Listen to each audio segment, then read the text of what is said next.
di hadapan Tuhan dan jemaatnya, kita sudah berjanji akan mengasihi pasangan kita dalam kelimpahan maupun kekurangan, dalam sehat maupun sakit, dan akan tetap memelihara hidup kudus dengannya. Semoga seperti lirik dari lagu Nimbole Becere, kita dimampukan oleh Tuhan untuk menepati janji pernikahan kita.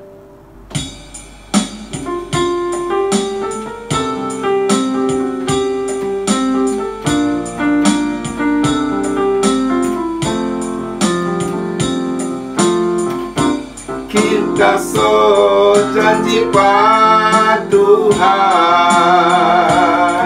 kita sayang panganan. Kita lay ada berjanji pada Tuhan, kita lay sayang. Tuhan bikin orang jadi satu. Kau ni boleh bacere. Kita lay tahu apa yang tak ika di dunia dan di sorga. Torang selalu berdua, torang selalu bersama.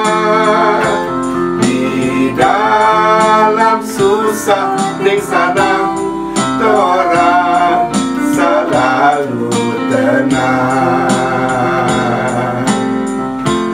Torang selalu berdua, torang selalu bersama.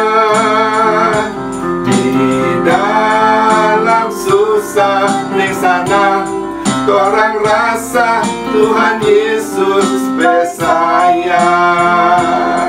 Torang rasa Tuhan Yesus bersayang.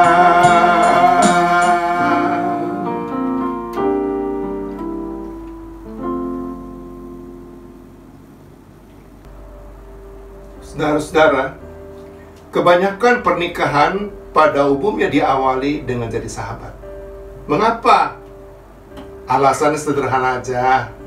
Bila jadi musuh, mana mungkin seorang laki-laki dan seorang perempuan mau menikah? Satu cacat pendapat di Amerika Serikat tahun 2017 membuktikannya. 801 orang dewasa ditanya, apakah Anda anggap pasangan Anda sebagai sahabat? Lalu apa jawabnya? Ini jawabnya. 83% pasangan yang belum menikah jawab benar kekasih mereka adalah sahabat mereka. 88% pasangan yang sudah menikah jawab benar suami atau istri mereka adalah sahabat mereka. Jadi benar, kebanyakan, kalau bukan semua pernikahan diawali dengan sepasang lelaki dan perempuan yang jadi sahabat. Baru setelah lewat proses saling mengenal sebagai sahabat, menjadi sepasang kekasih, dan akhirnya jadi sepasang suami istri. Sayangnya, persahabatan sebelum dan di awal pernikahan itu tidak selalu bisa bertahan dan tetap ada di tengah dan di akhir pernikahan. Tak jarang terjadi di tengah, di akhir pernikahan malah pasangan suami istri jadi musuh. Akibatnya, mereka bercerai dan saling meninggalkan. Padahal, sahabat dalam hidup dan pernikahan justru tak pernah saling meninggalkan. Malah dalam kesukaran, sahabat makin dekat seperti saudara. Persis seperti firman Tuhan katakan, seorang sahabat menaruh kasih setiap waktu dan menjadi seorang saudara dalam kesukaran. Artinya, bila tetap jadi sahabat sejati suami istri dalam pernikahan, bisa tetap setia hidup bersatu bersama sampai salah seorang di antara mereka meninggal. Lalu bagaimana caranya suami istri bisa jadi sahabat sejati satu sama lain dalam pernikahan mereka? Ini caranya. Cara pertama, janganlah suka berbohong kepada pasangan. Seperti kata Yesus, aku menyebut kamu sahabat, karena aku telah beritahukan kepada kamu segala sesuatu yang aku sudah dengar dari Bapakku.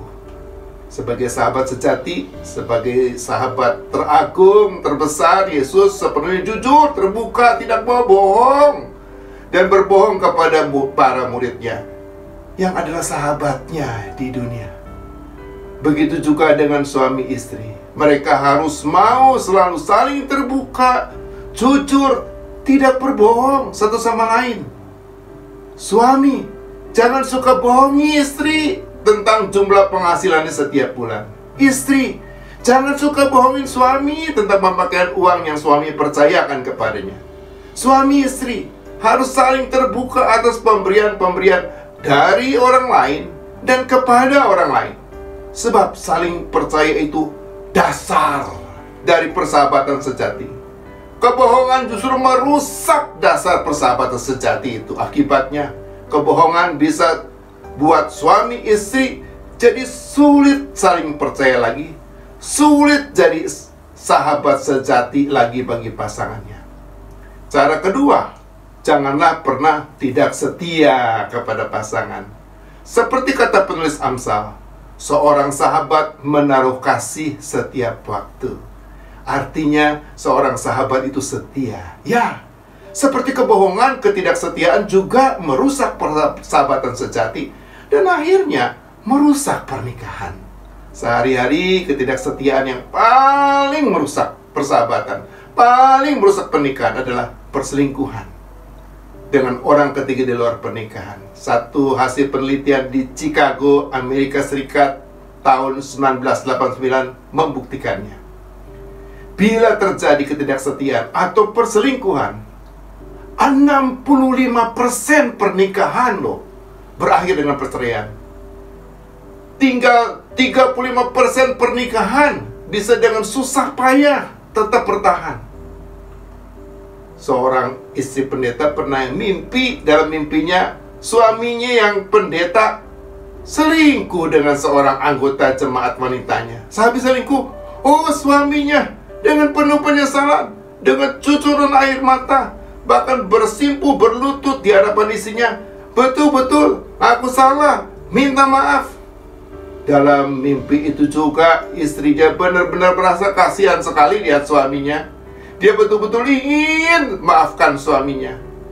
Tapi ini yang dia katakan, apa yang dirasakan dalam mimpi itu. Biarpun saya benar-benar sungguh ingin sekali memaafkan dia, tapi ternyata aku benar-benar tidak mampu, tidak bisa maafkan dia. Dengan lain perkataan, istri tak bisa percaya dan jadi sahabat sejati lagi bagi suaminya dalam pernikahan. Itu yang dirasakan oleh istri pendeta. Itu juga yang dirasakan oleh 65% istri atau suami yang ceraikan pasangannya, yang selingkuh sesuai hasil penelitian perceraian pernikahan di Chicago itu. Cara ketiga, jangan pernah tinggalkan pasangan. Seperti kata penulis Amsal lagi, seorang sahabat menjadi seorang saudara dalam kesukaran. Artinya, sahabat sejati dalam hidup dan pernikahan itu bukan hanya tidak pernah tinggalkan pasangannya waktu senang, terlebih lagi ia tidak pernah tinggalkan pasangannya waktu susah dan sukar. Karena itu suami dan istri, jadilah sahabat sejati. Jangan tinggalkan pasanganmu ketika karena sakit, mungkin kena stroke atau karena PHK. Ia tidak bisa kasih penghasilan lagi seperti biasa dan sebelumnya. Jangan tinggalkan pasanganmu untuk cari daun muda dan segar. Ketika pasangan gak kelihatan segar, cantik, ganteng lagi seperti pada waktu masa mudanya. Jangan tinggalkan pasanganmu ketika pasangan sedang mengalami permasalahan yang berat. Sebagai sahabat sejati dan agung, Yesus tidak pernah tinggalkan kita. Biarpun ia harus banyak berkorban, bahkan akhirnya korbankan nyawanya sendiri buat kita. Biar sebagai sahabat sejati dalam pernikahan, kita juga tidak pernah tinggalkan suami istri kita, terlebih dalam kesukaran hidupnya. Setelah menikah selama 50 tahun dengan suaminya, seorang istri pernah ditanya, "Apa yang buruk dalam diri suami ibu?" Istri jawab, "Banyak sekali, seperti bintang di langit." Lalu istri ditanya lagi, "Apa yang baik dalam diri suami ibu?" Istri jawab, "Wah, sedikit sekali, seperti matahari di siang hari." Akhirnya istri ditanya, "Kalau begitu, kok ibu bisa tetap hidup satu dan bersama dengan suami selama 50 tahun? Istri jawab, "Ya, sebab begitu matahari bersinar, bintang-bintang kan pada nggak kelihatan lagi. Yesuslah matahari dalam pernikahan kami. Hanya dengan pertolongan Yesus sang matahari dalam hidup pernikahan kita juga, kita, para pasutri, bisa jadi sahabat satu sama lain yang sejati bagi pasangan kita. Sampai kematian pisahkan kita.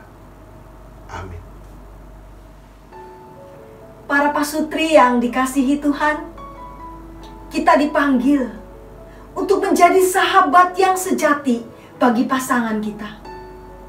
Sahabat sejati yang tidak pernah membohongi pasangannya, tidak pernah menduakan pasangannya, tidak pernah meninggalkan pasangannya. Itu semua hanya bisa kita lakukan jika kita mau terus mengikut Yesus dan menjadikan Yesus sebagai sahabat sejati kita.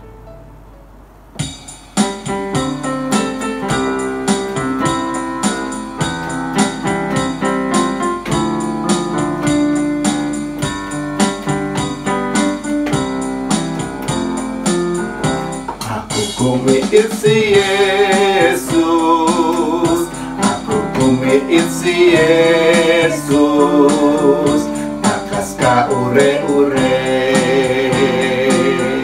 ulit lagi into uku, pendes biya kaayahan, aku kumiit si Yesus, takas ka ure-ure, lagi into uku, pendes biya kaayahan, aku kumiit si Yesus, takas ka ure-ure, takas ka ure-ure, takas ka ure-ure.